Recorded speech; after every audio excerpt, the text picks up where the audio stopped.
Yes, good morning. My name is Karel Leno from CEPS. A pleasure to welcome you for this webinar on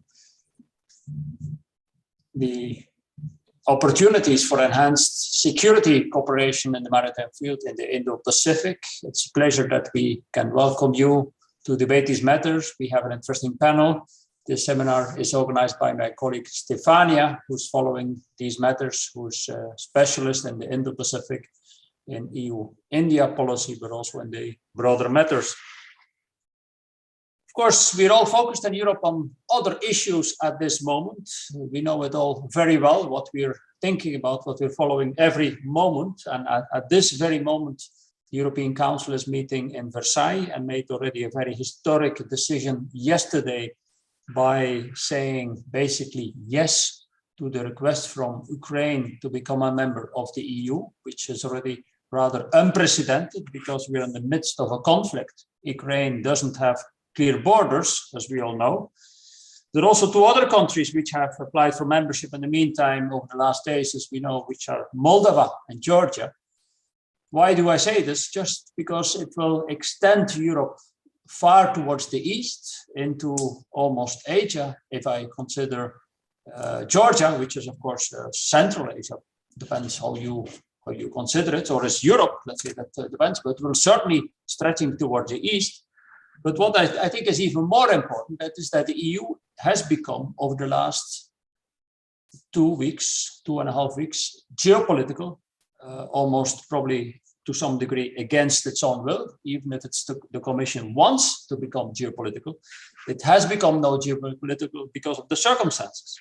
And if we see only what the EU has done over the last 2 weeks, and basically exactly 2 weeks ago over the weekend, the first weekend of the war, as a response to this war, it has become geopolitical in the sense that it has decided on matters which are rather unprecedented. Like, for example, it has addicted sanctions, it has frozen the assets of the Russian central bank, it has frozen assets of the closer circle around Putin.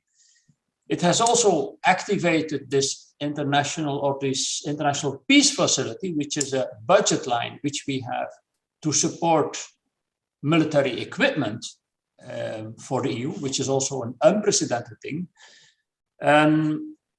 It will also have to discuss other geopolitical matters very soon, which is our relations with Western Balkan and with Turkey.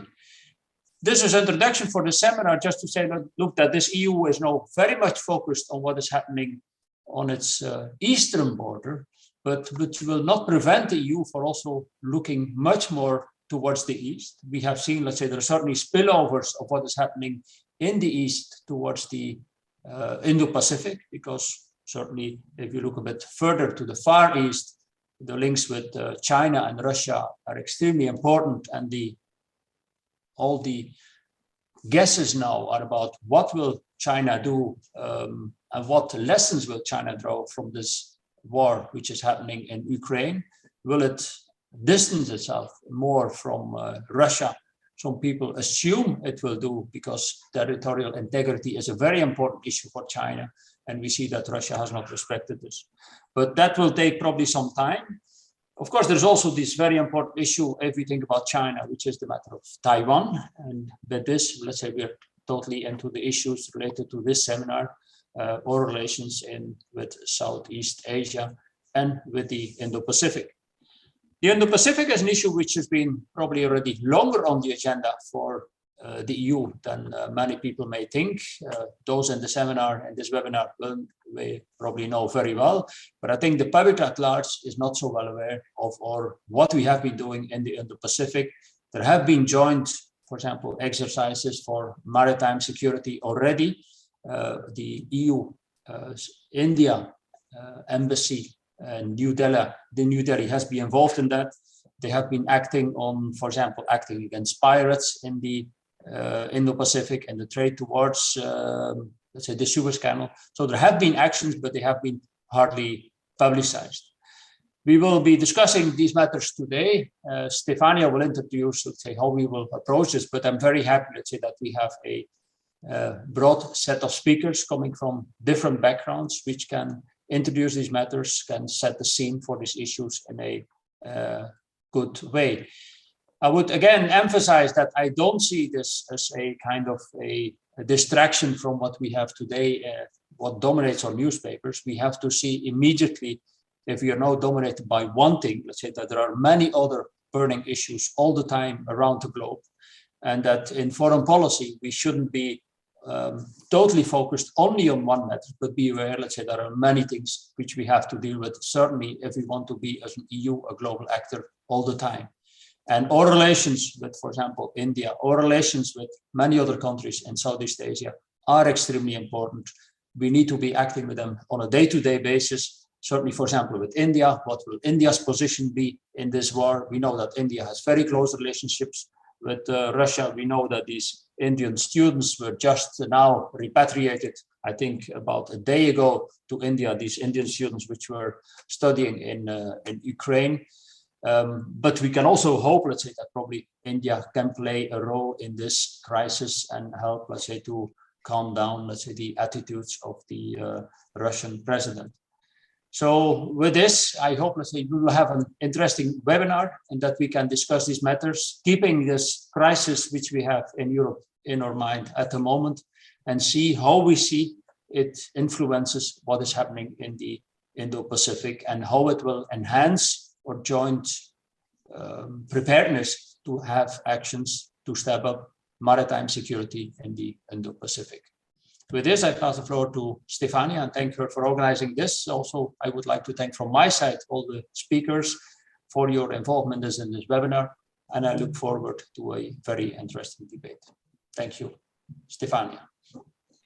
Thank you, Karel, and good morning to our distinguished audience and our speakers.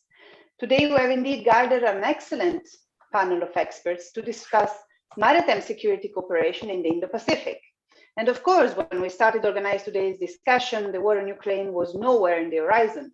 But we'll see today how events in one region can actually impact another, and why the Indo-Pacific needs to remain high in the agenda of the EU.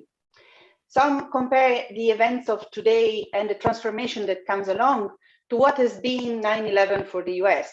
And for that to be true, the transformation will have to be not only versus the relations with one partner, one country, Russia, but they should define how the EU intends itself as a security provider, and therefore how the world perceives the EU. With the unprecedented response that the EU is providing to Russian invasion of Ukraine, to which Karel mentioned briefly, the EU is changing its definition of foreign policy and security actor. But will this transformation be valid also for the EU's engagement in the Indo-Pacific? Can the EU become a security actor in the Indo-Pacific? And we'll discuss all of this and more with our speakers. First, we'll hear from Professor Jim Boken, a professor of Faculty of Policy Management in the Graduate School of Media and Governments at Keio University. Thank you for being here. He will describe how Japan interprets security cooperation with the EU with a focus on maritime security cooperation. We'll then move a little bit our scope and move into another focus on another partner in the region, and we'll hear from India. Ms. Amruta Karambelkar, Research Associate at Vivekananda India Foundation, will elaborate on India's position and vision for its relation with the EU in the Indo-Pacific. Then we'll move a little bit closer to Brussels and we'll be hearing about the EU itself. We'll start from Mr. Giovanni Cremonini, head of the maritime sector at EAS, that will elaborate on the evolution on EU's maritime security and what to expect as next steps in this domain. And then we'll focus and conclude on some experience on the ground, or rather on the sea in this case, with Marianne Perron-Deise, research fellow at Institute for Strategic Research Military School, IRSEM, in Paris, who will share also her experience as a political advisor at CRIMARIO and provide concrete examples of contribution of the EU on maritime security in the Indo-Pacific. I will now invite our speakers to share their initial remarks and start by answering actually the following question. What is, from your point of observation, the impact of Russian invasion of Ukraine for the Indo-Pacific? So without further ado, I give the floor to Professor Jimbo. Ken, the floor is yours. What is the impact of Russian invasion of Ukraine for the Indo-Pacific and Japan? Well, thank you. Thank you very much for your kind invitation. And very delighted to be part of this event. Let me straight into the point. I think the major impact of the Russian invasion of Ukraine in our part of the region is particularly on Taiwan. How the Ukraine crisis play out would definitely impact the strategic calculus of the Chinese leadership and how their calculation over how they deal with Taiwan. And if Russia had successfully invaded Ukraine within like a couple of days, overthrowing the Kiev regime, having much fewer civilian casualties, and creating the fait accompli, like what Moscow achieved in 2014 over Crimea, that might imply a lot to Beijing that they might think that such kind of operation could also be possible over Taiwan. But since the brave Ukrainians' resistance have been weighing considerably effective cost on Russian operation in Ukraine, with an emerging assumption that we now all agree that Vladimir Putin underestimated the capacity and the morale of the Ukrainian forces, that will also impact, once again, that the Chinese leader, how difficult it is to conduct an invasion over such a resistance of the people. So that's what Ukrainians are now demonstrating to the people in Taiwan and also people globally. That's number one. And the second, I think current crisis raised a question about the US and NATO's ability to intervene in the crisis. I might put it a bit provocatively, because currently what I observe is Russia is effectively deterring NATO members to intervene directly in Ukraine by signaling the escalation of the direct crush with NATO. President Biden made clear that at the outset that the United States won't send the troops to Ukraine.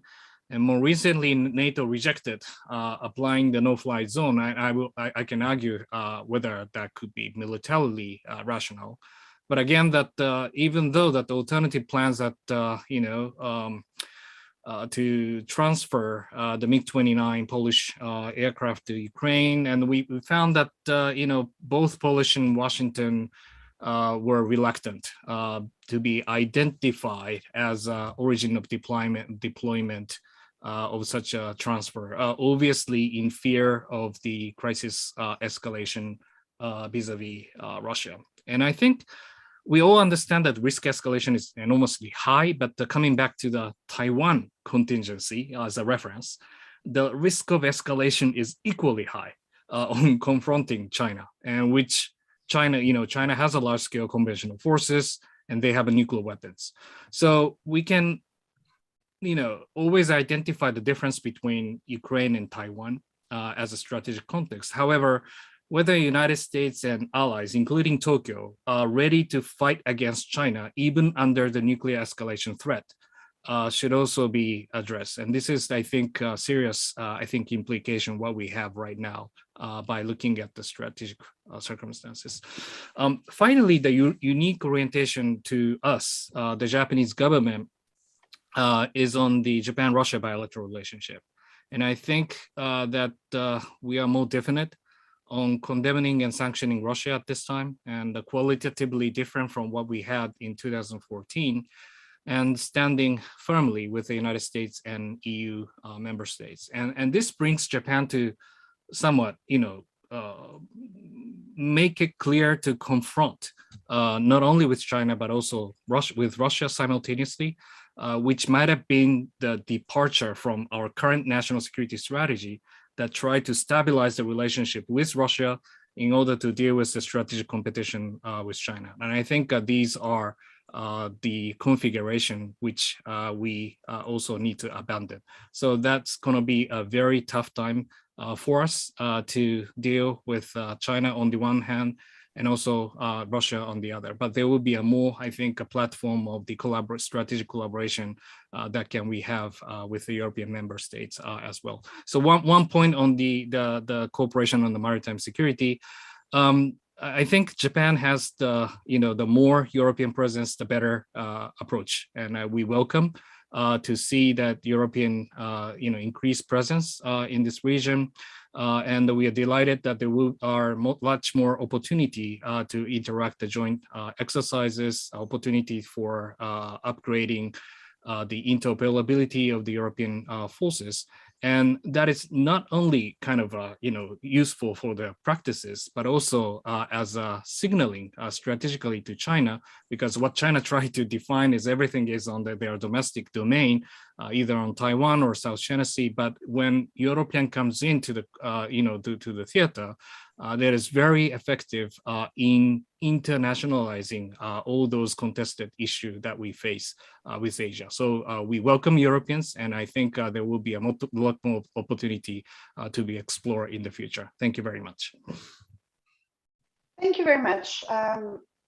Your intervention was quite stimulating, and I have a number of questions I would like to follow up with you, but they focus on one, and this is on, I would like to pick your brain and see how can EU and Japan concretely raise the cost of such potential intervention in Japan, considering that the risk of escalation is equally high, as you pointed out, and also considering the caveat of the capability restraints that at least the EU has.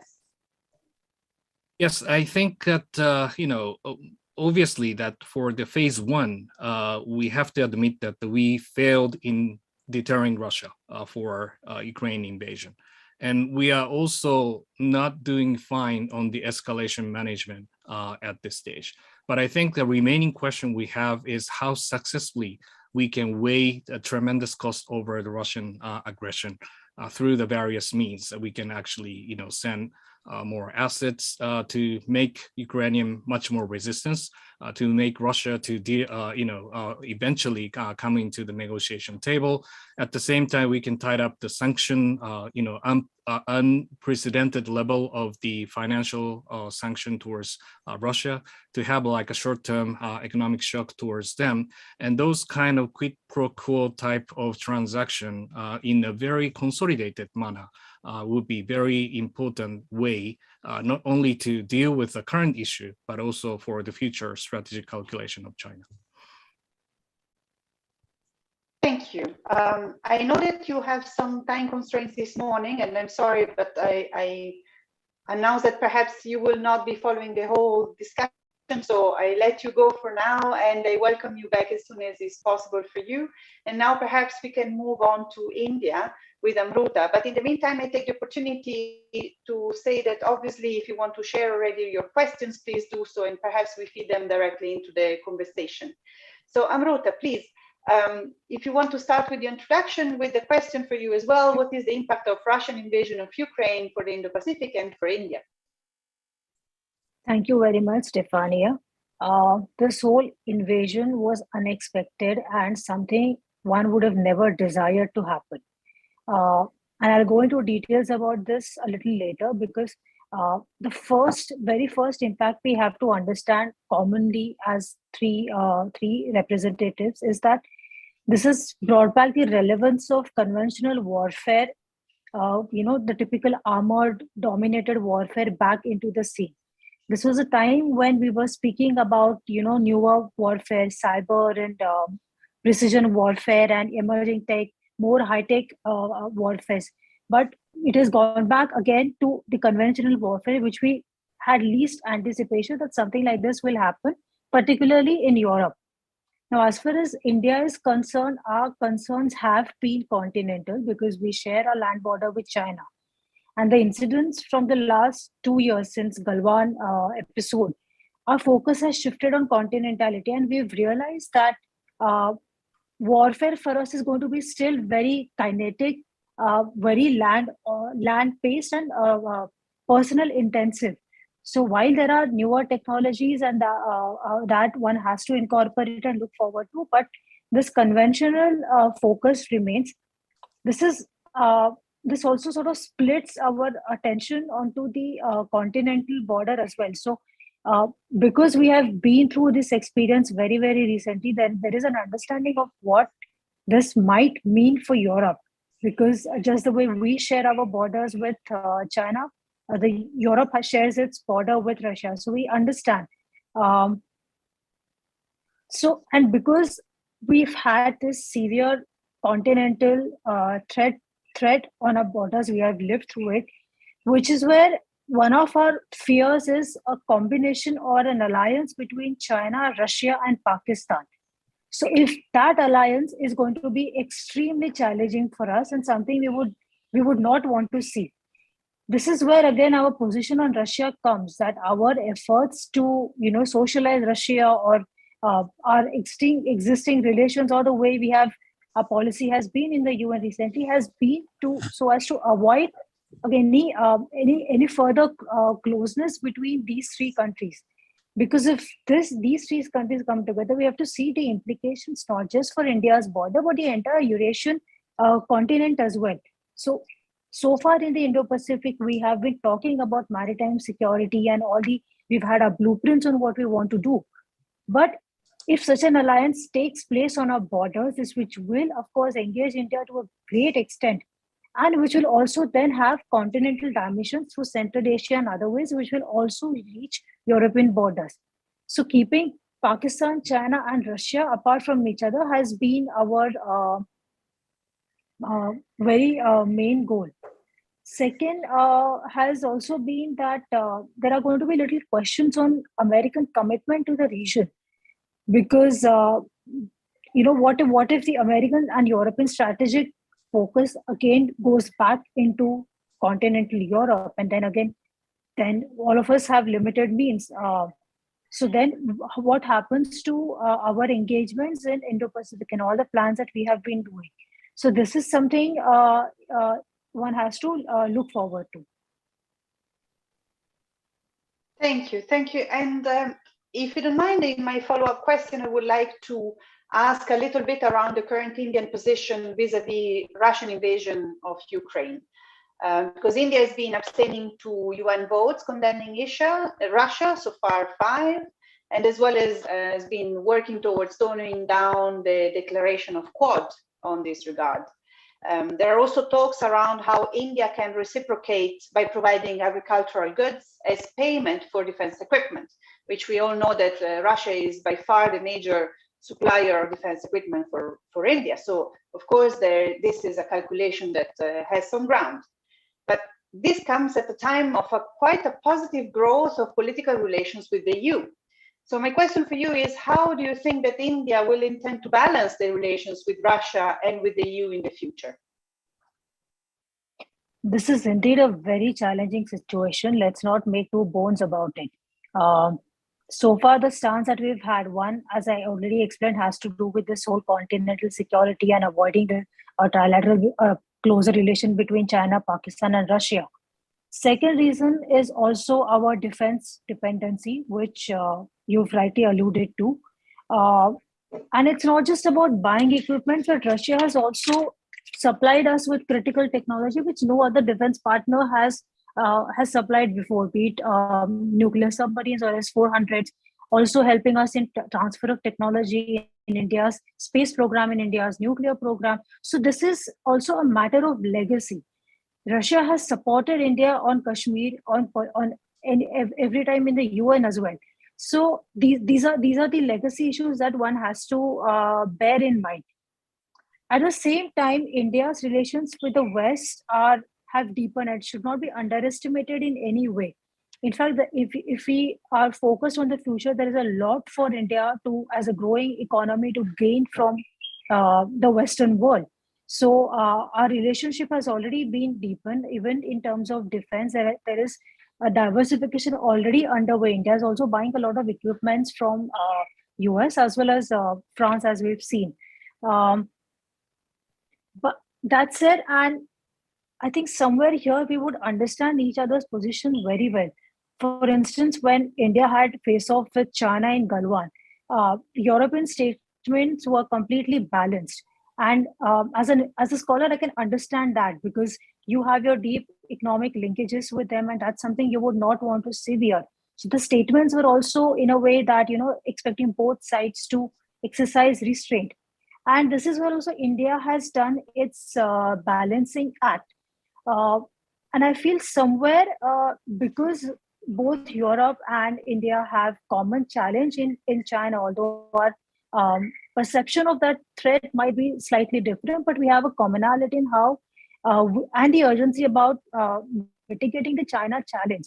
So with that as a commonality, I assess that there is going to be there's going to be a better understanding of why India has taken this position, just the way we have understood Europe's position vis-a-vis China. So I don't see that as a major issue or something, like a deal breaker between both our countries. With respect to Quad, our position has always been not to militarize Quad way too much. And usually it's always said that it has to do with India's reticence. But it's also true that other countries also have that equal relationships with China. We know how deep China-Japan economic relations are, or the US economic relations with China. So much of Europe's manufacturing happens in China. So all of us have some sort of a relationship with China, which we can't just break off in a way. And all of us are trying to manage it in our own ways to mitigate the challenge, mitigate the threat from it. So we have our own elbow room and our distinct individual positions on these matters. And while these individual positions remain, we also therefore have an understanding and we know how far these relationships can go. It's not going to be a full-fledged alliance. So there are going to be these inherent limitations, and I think we can live with that. And this is how I see will happen with Europe and India's relationships also. I don't see this sort of in any way damaging our relationship. Of course, I mean, there are a lot of expectations of India wanting to play a big part in terms of using its leverage with Russia. So I think New Delhi is considering this, and this is also a practical option for us. And the final point I want to make about why we've abstained is that it's also about a very pragmatic stance, to put it very candidly, that, this is not our war. So that's the way. Why should we take, what is it that we gain by taking a very anti-Russia position in this? And considering all the factors that I've said above, India has till date decided to abstain. Thank you. Thank you. Very interesting, and I'm pretty sure there will be some follow-up questions. But now let's move to the EU, starting with Giovanni. Giovanni, if you can explain a little bit more. I mean, a lot has been going on inside the EU in the last couple of weeks. And you can even say that this is perhaps the beginning of a radical change within the mentality above everything else. Can you please tell us a little bit more? Also, same as the others, starting by what is the impact of the Russian invasion of Ukraine for the Indo-Pacific? Yes, thank you, Stefania. Well, I think the impact of the Russian invasion of Ukraine for the Indo-Pacific was to really highlight how important democracy is as a value that people are ready to fight and die for, and how important it is to respect international law. This is very relevant also for the Indo-Pacific. And these values of democracy, respect for human rights, respect and upholding international law, these values are very much at the core, at the foundation of the EU strategy for cooperation in the Indo-Pacific. The EU adopted this strategy in September 2021. It's a comprehensive strategy. It does not concern only security, but it also includes security. And of course, maritime security has a very important role in this strategy. Let me just briefly summarize what the strategy says in the field of maritime security. I like to explain this as in simple terms as the two ends, navies and norms. So for navies, the EU has a common security and defense policy naval operation, EU Naval Force Somalia Operation Atalanta in the Horn of Africa, in the Indian Ocean, which is part of the Indo-Pacific. And Atalanta has been very active, cooperating with Indo-Pacific partners, conducting joint naval exercises In particular, we conducted exercises with Japan and with India. With Japan, we also conducted a trilateral exercise, EU, Japan, Djibouti, in May 2021. With India, Atalanta conducted a major anti-piracy exercise over 2 days with the involvement of several ships from several European countries in June 2021. And we also have now in the Indo-Pacific a new tool called the EU Coordinated Maritime Presences. We have launched on the 21st of February a new application of the Coordinated Maritime Presences to the Northwest Indian Ocean, which is a vast expanse of ocean ranging from the east coast of Africa to the western coast of India, and as far south as Madagascar, and as far north as, in fact, it includes also all the Red Sea and the part of the Persian Gulf.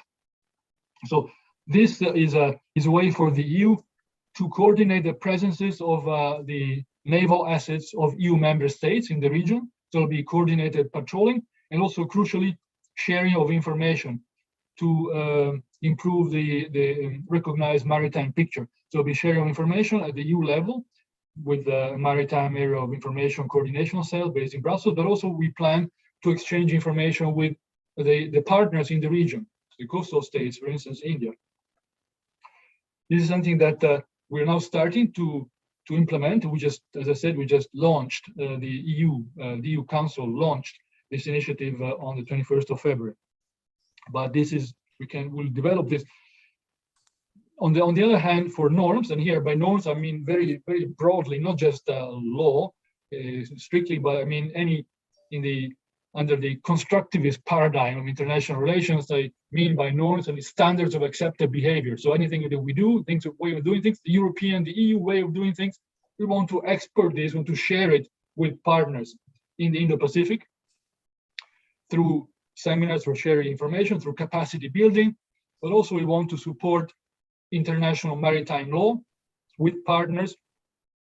And we do this, for instance, in the framework of the ARF, ASEAN Regional Forum. We will soon co-host a specific workshop on maritime law enforcement measures, for instance, together with Australia and Vietnam on the 6th and 7th of April.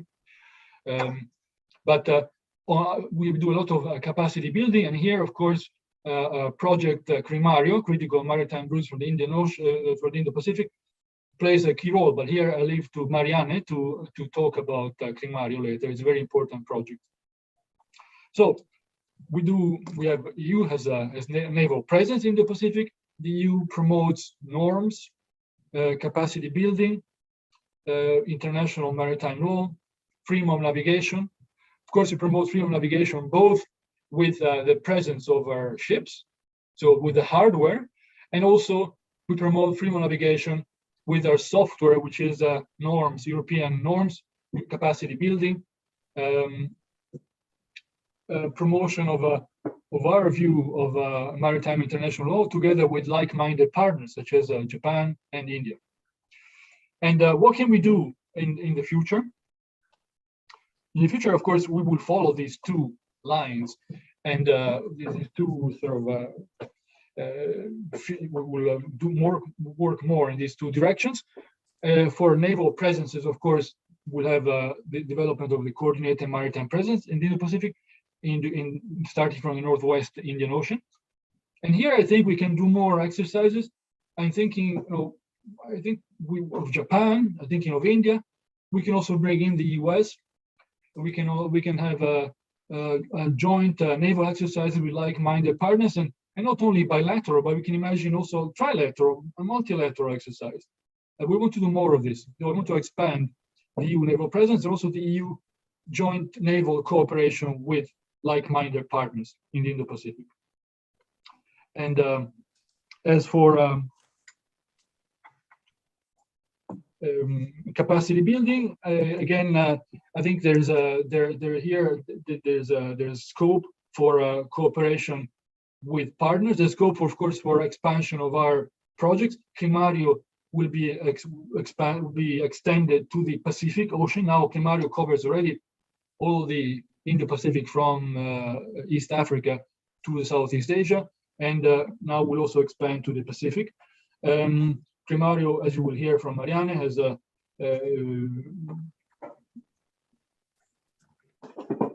intentions as goals of promoting its IORIS information sharing platform, and also its share it software for connecting information platforms of different maritime security centers across the Indo-Pacific to create a whole network of information, sharing information in the vast space of the Indo-Pacific.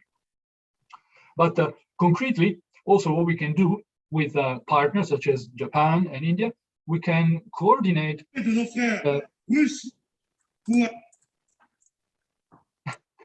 we can coordinate and hopefully also develop synergies for capacity building, because Japan conducts capacity building, for instance, in East Africa and Southeast Asia. I know that India also does in East Africa, for instance. So we should sit down with India and Japan and see what we do in each region and how we can avoid duplication, but better coordinate our activities and also make our activities complementary to improve the capacities of partners across the Indo-Pacific region. With this, I end my presentation. Over to you, Stefania. Thank you. So I actually have a follow-up question, but as you have repeatedly discussed about Crimario, if you don't mind, I actually would like to ask Marianne if she can, with the flow of the discussion, if she can enter now and explain a little bit more about Crimario and the objectives, and then I will revert to you, Giovanni, for a follow-up question. Is that okay for you both? Sure. Thank you. Marianne, do you mind to jump in now and add to what Giovanni was just mentioning regarding Crimario? Okay. Just to precise, Stefania, you asked me to prepare some element on the CSDP mission, which I accept gladly. And the CSDP mission, well, Cremario is not a part of the CSDP mission, but I can jump in on Cremario and develop a little more.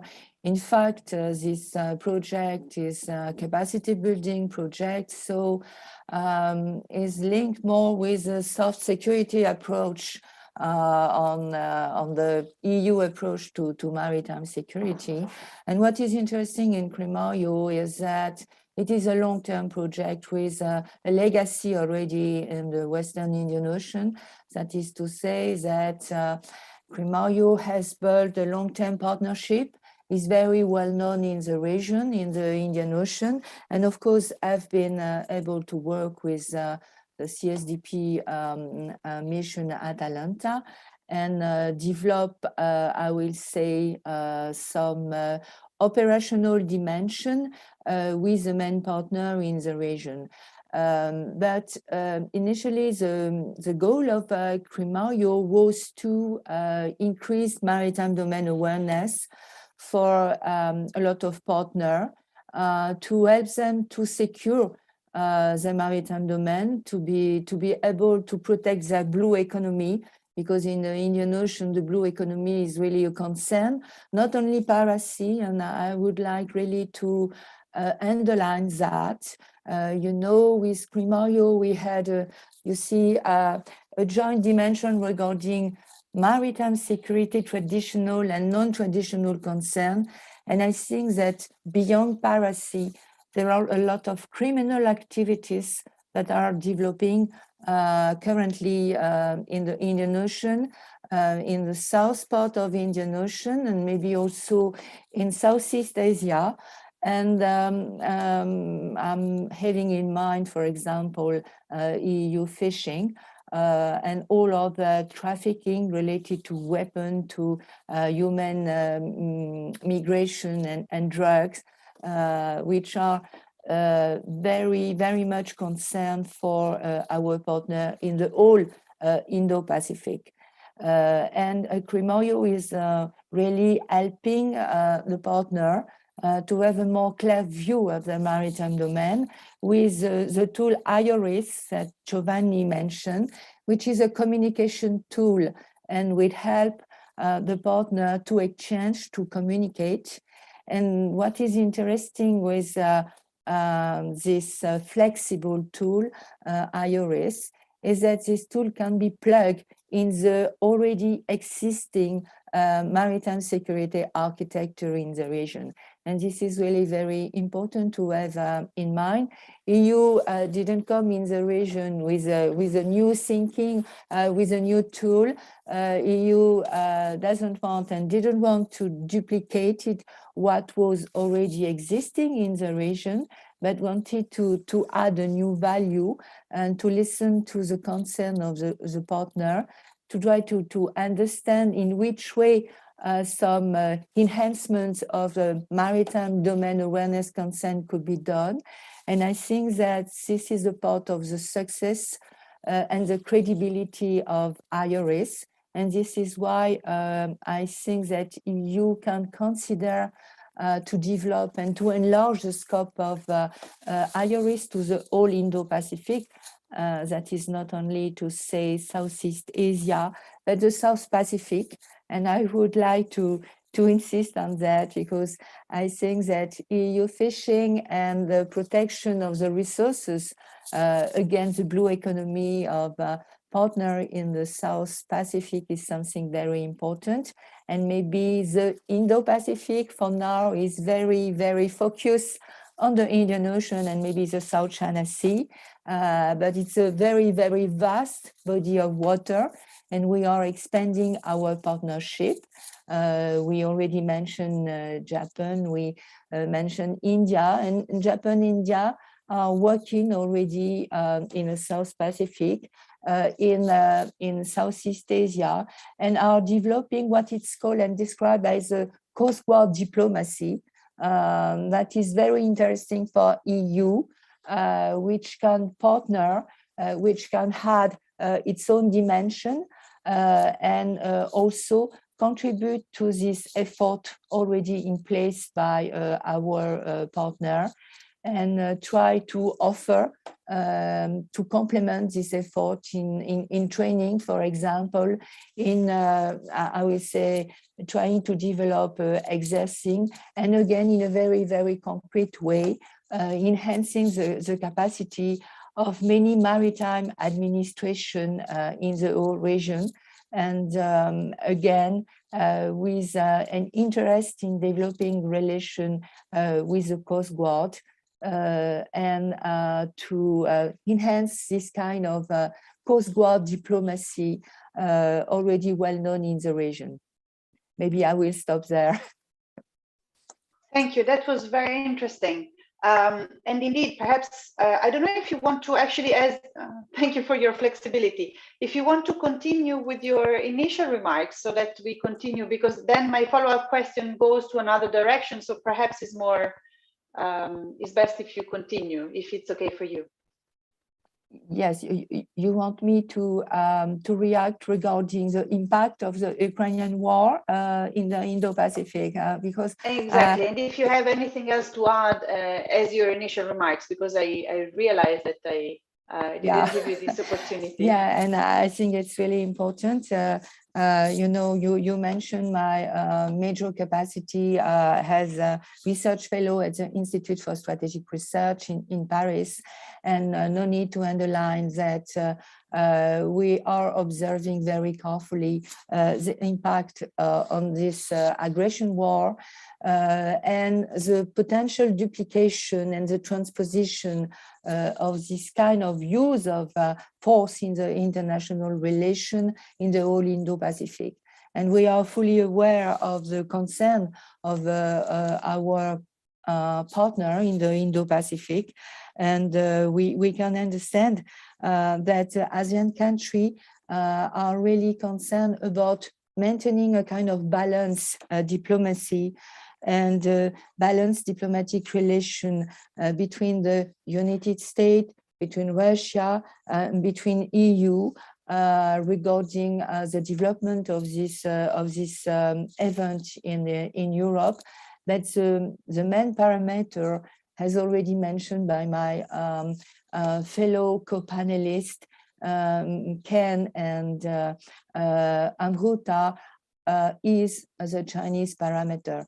I think that really what's really concerned the Indo-Pacific state is a relation with China, because of course Russia may be seen as a very, I will say, distant actor in the region, but I do understand that it remains seen as a major provider of military equipment, and I have in mind, you see the neutral position of India as far as India can, and Vietnam regarding their relation to Russia, and their position, their hesitation, you see, to take part to the vote within the General Assembly regarding the Russian aggression.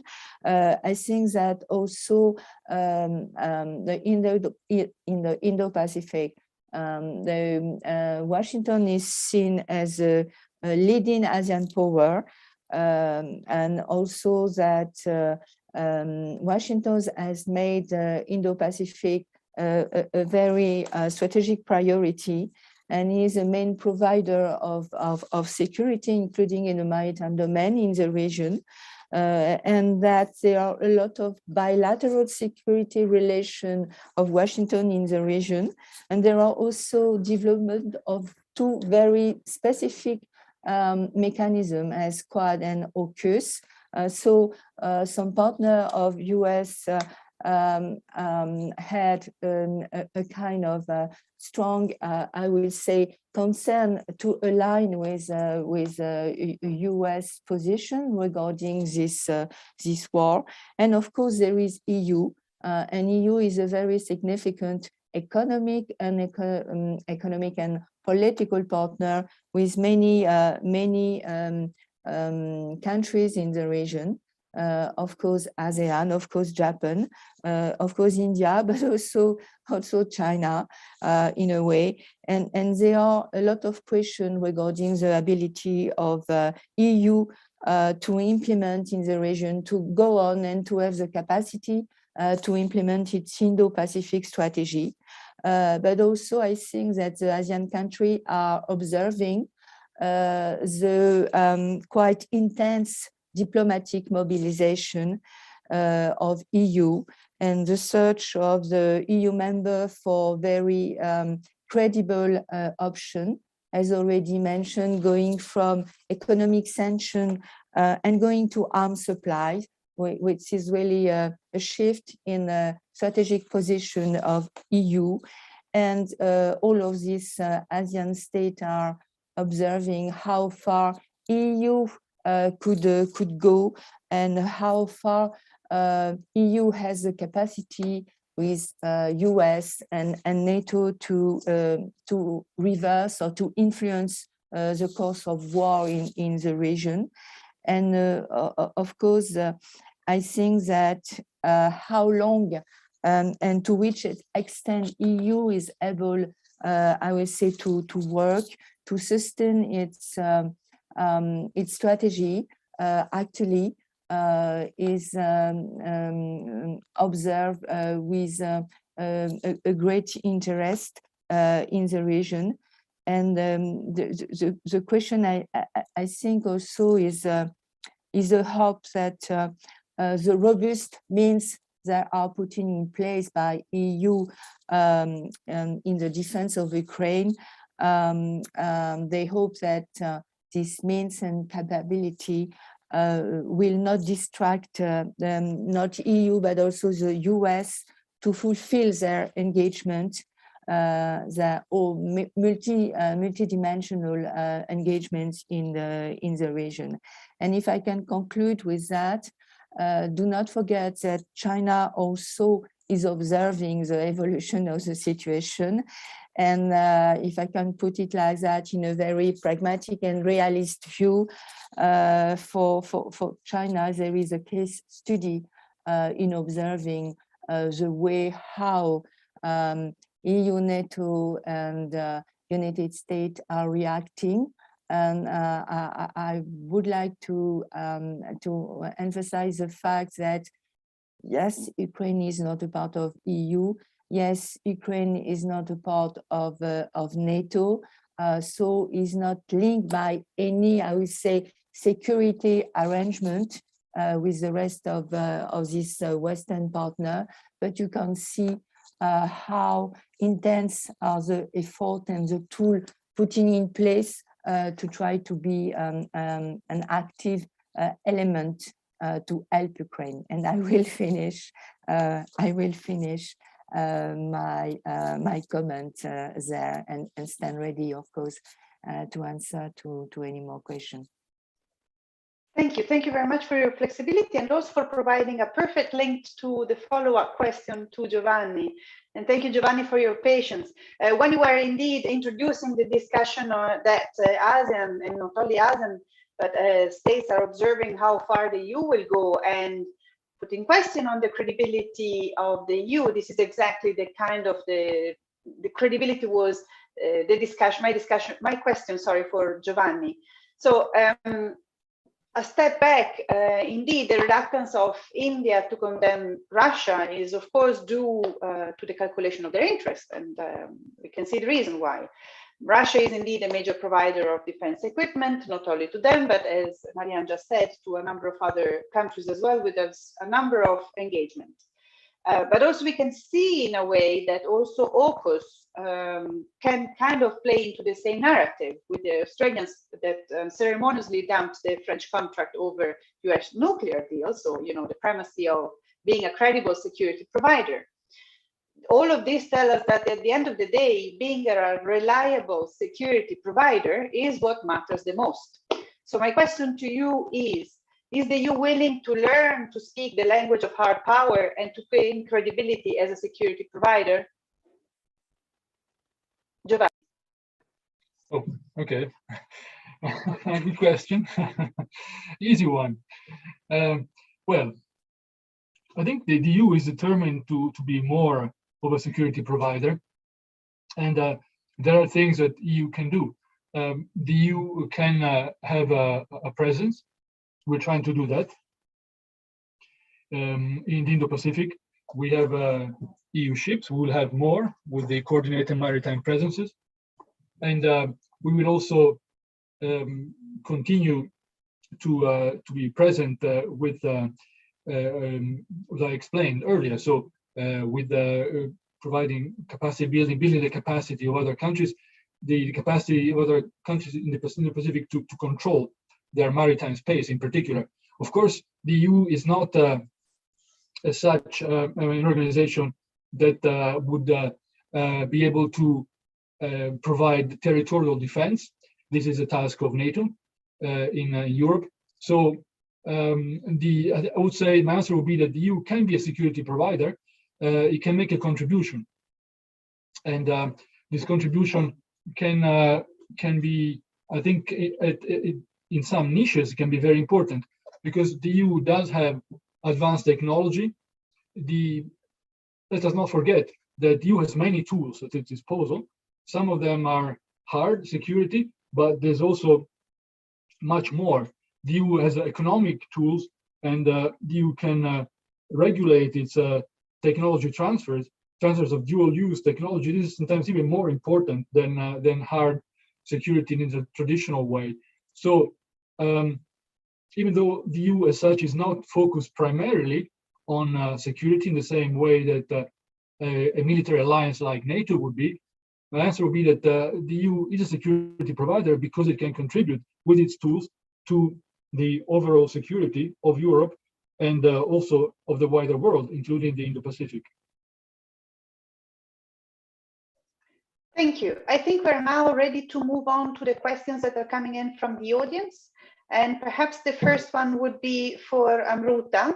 Does India's military dependence on Russia affect its quest for strategic autonomy? And what is India currently doing to lessen its dependency on Russia? Amruta. Thank you very much, Stefania. We've realized that any sort of dependence or lopsided dependence on any country for something as critical as military is not beneficial in the long run. So besides diversifying our defense purchases, there is also a great deal of emphasis on what is now called as Atmanirbhar Bharat, wherein we are trying to develop our own capacities.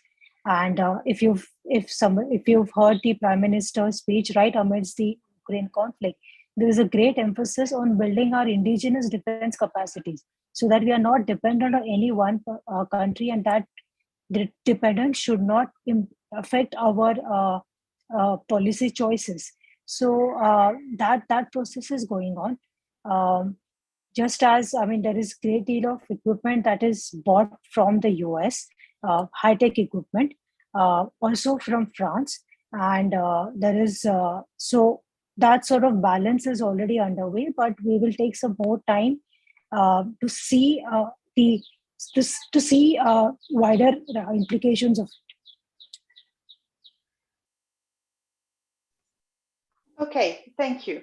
There's another question which I would ask, I guess, to both Marianne and Giovanni. Within the maritime security, would it be possible to consider also cooperation to face cybercrime and cyber attacks in shipping, transport, and infrastructure sector? Perhaps, yes, yeah. Giovanni. Yeah, the answer is yes. In fact, we're looking into this already. It's an important field, maritime cybersecurity. We want to discuss this with our partners in the Indo-Pacific, and we'd like to do this, by the way, specifically through activities funded under our Enhancing Security Cooperation in and with Asia, or EZIWA project that we have since 2020, and this project allows the EU to discuss and to share experience with partners. So far, we have 6 pilot countries under this project. These include both India and Japan. And so, yes, we want to do more with our partners to share experience on how to address the growing cybersecurity threats in the maritime domain. Thank you. Marianne, do you want to add something? I do not have so much to add, but of course to underline the importance of, you see, hybrid warfare, which and gray zone area, you know, all of this specific vocabulary that can rely to this kind of new use of cyber as a destabilizing tool in the relation between countries. And it is clear that for some countries that are or that have you see condemned the Russian invasion in Asia, I have in mind not only Japan, but Singapore, Australia, or South Korea. They are concerned by a kind of, you see, retaliatory, you see, riposte of cyber attack. Yes, in a kind of way, you see, to eat them. And of course, we can see currently in the conflict how the cyber can be used to destabilize any actor. So this concern of cyber security, not only in the maritime domain, is really very a new dimension of war, and is really very important, I think. Thank you. I see there is one question that is a little bit more on law and standards and value, let's so to say. I wanted to leave it as the last one, but because I wanted to ask, hey, here we go. Ken just dialed in. We were lucky because there's just one question that I wanted to ask you. Ken, do you hear us? Yes, okay. Thank you for being back. We are welcomed with one question on how the EU can help Japan maritime soldier by conducting exercise together and improve Japanese submarine technology. Is it possible to get more energy by utilizing nuclear? Actually, if also Giovanni wants to jump in this question, first perhaps we hear from Ken, and then Giovanni if he wants to add anything. Well, first of all, on the underwater capability submarine issues that when we approached the Australians, we were also trying to bet for selling our diesel propulsion submarines to Australians, but we failed to get the French one deal, and then to be replaced by UK, US, coalition this time. And I guess that this also creates the new dimension of thoughts that why Australian decided to transfer from the diesel to the nuclear, because I think there has been the growing assessment of the Chinese naval activities, and that will certainly require Australia to, I think, cover much wider geographical areas that requires to, change the status of their underwater capabilities.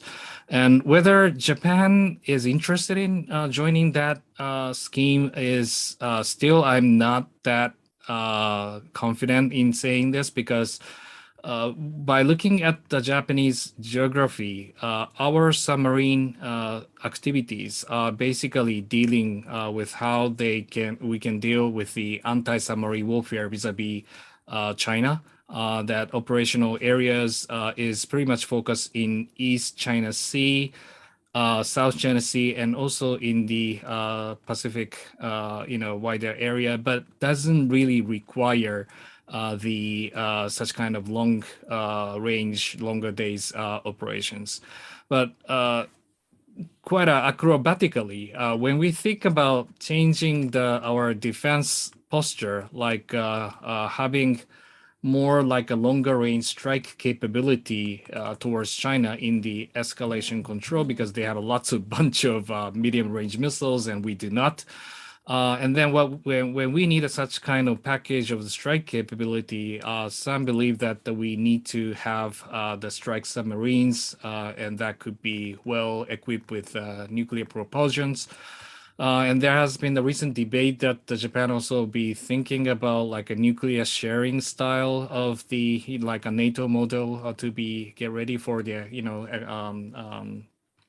ensuring the better extended deterrence with the United States. In that sense, I don't believe that the DCA, dual capable aircraft type of installment is tenable in Japan. And I don't think we can install the medium range INF inside Japan, in that sense that the submarine options, it's not available as a technologies, but in the future, that could also be theoretically possible. But I don't think politically we are not there yet. So those are my assessment on the specific point. But I think in the more like a regular basis of the coordination between Japan and such as UK, French, Germany, those who are capable in regularly sending the surface vessels, maritime presence in Asia, that is very encouraging. We are very delighted that we can really create the better standards of the interoperability with those forces. And those are, I think, important, strategic signaling to China that, once that the crisis happened, those are demonstrating the level of coalition beyond the US-Japan alliance that they are, ready to, to join together. So those are my comments to your question. Thank you. Thank you. Sorry for putting the spotlight on you as soon as you entered. Giovanni, do you want to add anything on this? Well, on on submarines, nuclear submarines, this is not something that we do at the EU level. This is, this is in the province of the member states, the AUKUS and provision of nuclear submarines. It's member states competence. But this gives me the opportunity to add to what I was saying earlier and to complete my answer to your question about the EU as a credible security provider. I mean, the EU does try to be more and more credible security provider. So there's a will to increase the role in the field of security and defense. And of course, you will know that the EU is preparing a strategic compass in this field that will be published soon. And here also the EU will declare its will to strengthen its capabilities, including naval capabilities, to develop new manned and unmanned naval platforms, also to pursue and strengthen its naval presence. So I think the EU has the intention, there's a political will to do more in the field of security and defense, and this should also contribute to a stronger role of the EU as a security provider across the world. Over to you. Thank you. Marianne, if you want to, I guess on this one, I enlarge a little bit. There's a last question on the perception of double standards when it comes to international law. And perhaps you can actually add some, the question is actually referring to Kosovo and Serbia in particular, but perhaps you can enrich a little bit on the perception of values, which is something that has been mentioned recurrently today, and what is the role of values, shared values, in, if there is still any space for shared values in geopolitics today. Marianne, would you like to answer that? What I can say, and by the way, I've noted the quote of Giovanni regarding EU in the maritime with Navy and North. I think I will keep it in mind for further development. It's quite an interesting way to describe maritime security and the thinking of EU towards this very important topic. Yes, norms are really important, and this is the core of the Indo-Pacific strategy of many actors. And this is how we can go on and develop our cooperation. This is really because we stick to the vision of Japan, for example, of India regarding a free and open Indo-Pacific, and the security of the sea lane of communication. And this is something that we are sharing with many actors, which maybe do not have to elaborate a specific Indo-Pacific strategy to share this view, because it is, if I want to enlarge the scope, the defense of a global common, and the maritime, the air, and so on, are maritime and are global commons, and we need to consider that you see a free access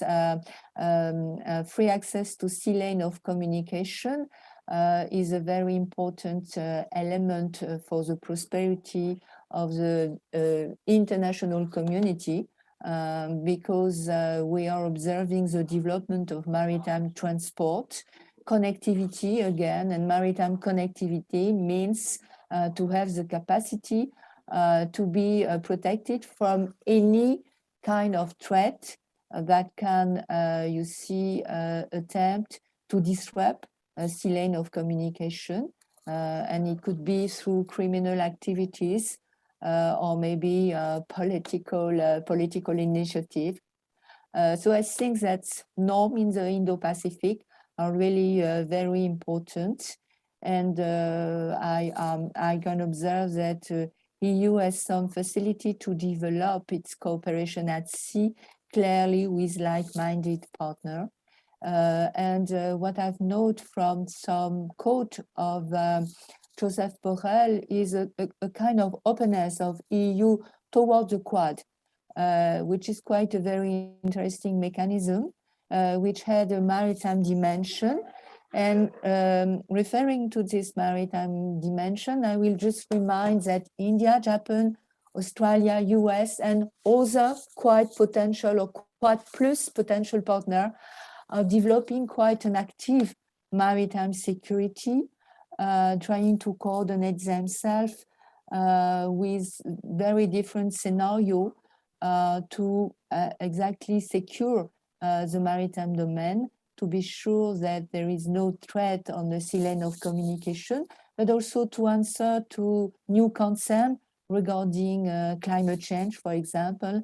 And it is quite important also to see that more and more maritime powers are working together with HADR scenario in the Indo-Pacific. This is really something very important. So humanitarian disaster HADR, humanitarian assistance and disaster relief. So I think we had a lot of scenario that is facilitating our cooperation. And behind this scenario, there are really norms and consideration regarding the respect of international law and how to operate at sea with, I will say, respect, and in the framework of the Convention of Montego Bay, which is in many places in the Indo-Pacific under attack, and we are fully concerned about that. Thank you. I think we are now getting towards the end of today's discussion. We've covered quite some ground. But before, I would actually like to ask, and for this we'll go into intervention order, our speakers to share their one message or takeaway that they get from today's discussion. So what do you want us to remind from this discussion? Ken, do you want to go first? Sure, and I apologize for missing some part of this conversation, but I wish to lay out the aspects of the importance of coordinated strategic messaging, and especially by looking at the Ukraine crisis. Obviously, Russia is the actor who tried to change the status quo and take a maximum advantage of making a coercion of the escalation towards United States and NATO member states, whereas the corresponding NATO response to this escalation is very reaction-based. So they said, you cannot do this, we cannot send the troops, we cannot really fly over, no-fly zones and those. And from Ukrainian perspective, that will give a green light for what the Russian can act against. And I think that those are quite important way that how much we can effectively deal with the crisis management, escalation management on this hand, coordinated together with NATO member states. And those should be addressed also in the coming days and weeks to come. And that kind of practices can be well calculated by the actors in the Indo-Pacific from allies' perspective and also from the Chinese perspective. How much we can really coordinate our strategic messaging towards the potential issues we have in Indo-Pacific is very important. And whenever we face the crisis in South China Sea or over Taiwan, how much we can stand with the principles and how much we can really, make a coordinated way of responding, even though that there will be accumulated voice of threats from the Beijing leadership. So those are, I think, very important takeaways in the current context of the Ukraine Indo-Pacific, and I wish that we can really develop that kind of modes. Thank you. Indeed, quite fundamental points. Amruta, do you want to share your takeaway from today? Thank you very much. This session has been immensely useful because I've got to understand European perspective in a much better fashion. Usually you don't get to see this in popular narratives. So one of the things which is very clear is that while there is a lot of emphasis on the depth of India-Russia relationship, but we've all listed out what we are doing with each other. And that is very wide and very deep.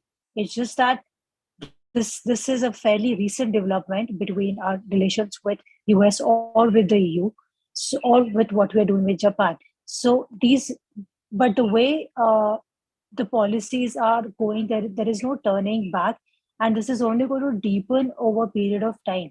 And even if some, in the larger context, maybe this looks like the Ukraine might look like a small blips, but that would not alter our fundamental interest, our commonality of security in the Indo-Pacific. And if you can permit, I might want to make a couple of my observations or my small suggestions on what we can do more. when we're talking about maritime security, there's a lot of emphasis on hard security or securitizing actual routes and in a military sense. But one factor we have to pay attention to is the commercial security. In the COVID era, we've realized that our shipping is largely dependent on Chinese carriers, and your containers are made in China. And we should consider the possibility of trade being securitized. And so, if these supply chains are somewhere disrupted, then we have to be prepared for it. And therefore, creating an alternative to something as small as containers or having our own shipping lines, having more ships at our commercial shipping at our disposal is something EU, India, and Japan could look into. Thank you. Thank you very much also for pointing indeed at another fundamental issue. And of course, there is no turning back indeed and what is happening. Giovanni, do you want to share your takeaway? Yeah, for me, it was very useful to hear perspectives from Japan and India, very valuable. And my message, what I would like to be the takeaway from me is that, of course, the attention of the EU now is very much focused on Ukraine, but this shows the importance, to me, shows the importance of the core principles, including democracy, rule of law, that the EU is based on, and these principles apply not just to Europe, but to the whole world for us, and they apply also to the Indo-Pacific. And although now our attention is focused on Ukraine, the EU remains very much engaged in the Indo-Pacific based on these universal values. So the EU remains engaged in cooperation with partners, Japan and India and Indo-Pacific. Thank you. Thank you very much. Marianne, last word.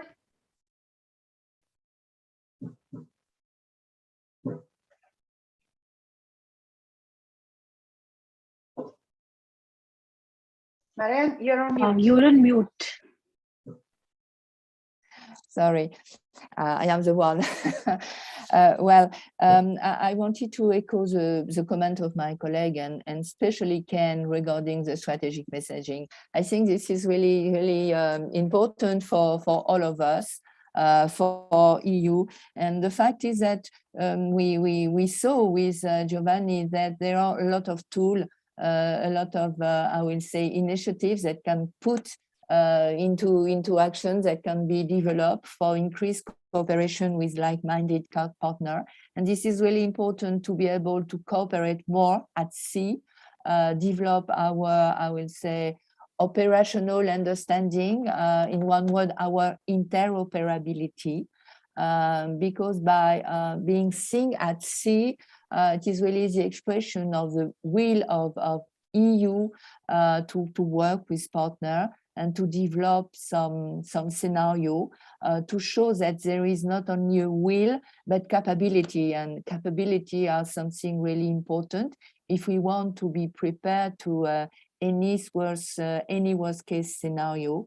And scenario has Hamruta mentioned regarding disruption of supply chain at sea. So this is my main takeaway. Thank you. I guess this really wraps up well these four messages that pointed out that the issues that we need to look forward, but also the fact that we all agree that we want to continue working, and the attention on the Indo-Pacific should be, and actually for most of us, is unaffected by current events. If anything, is actually enhanced. So with this, thank you very much. Today I've learned a lot. Thank you for the speakers for sharing their excellent insights and teaching us very much today. So thanks a lot, and looking forward to continuing this discussion at our next event. Thank you. Bye. Thanks to you. Bye-bye. Bye, everybody. Thanks. Bye.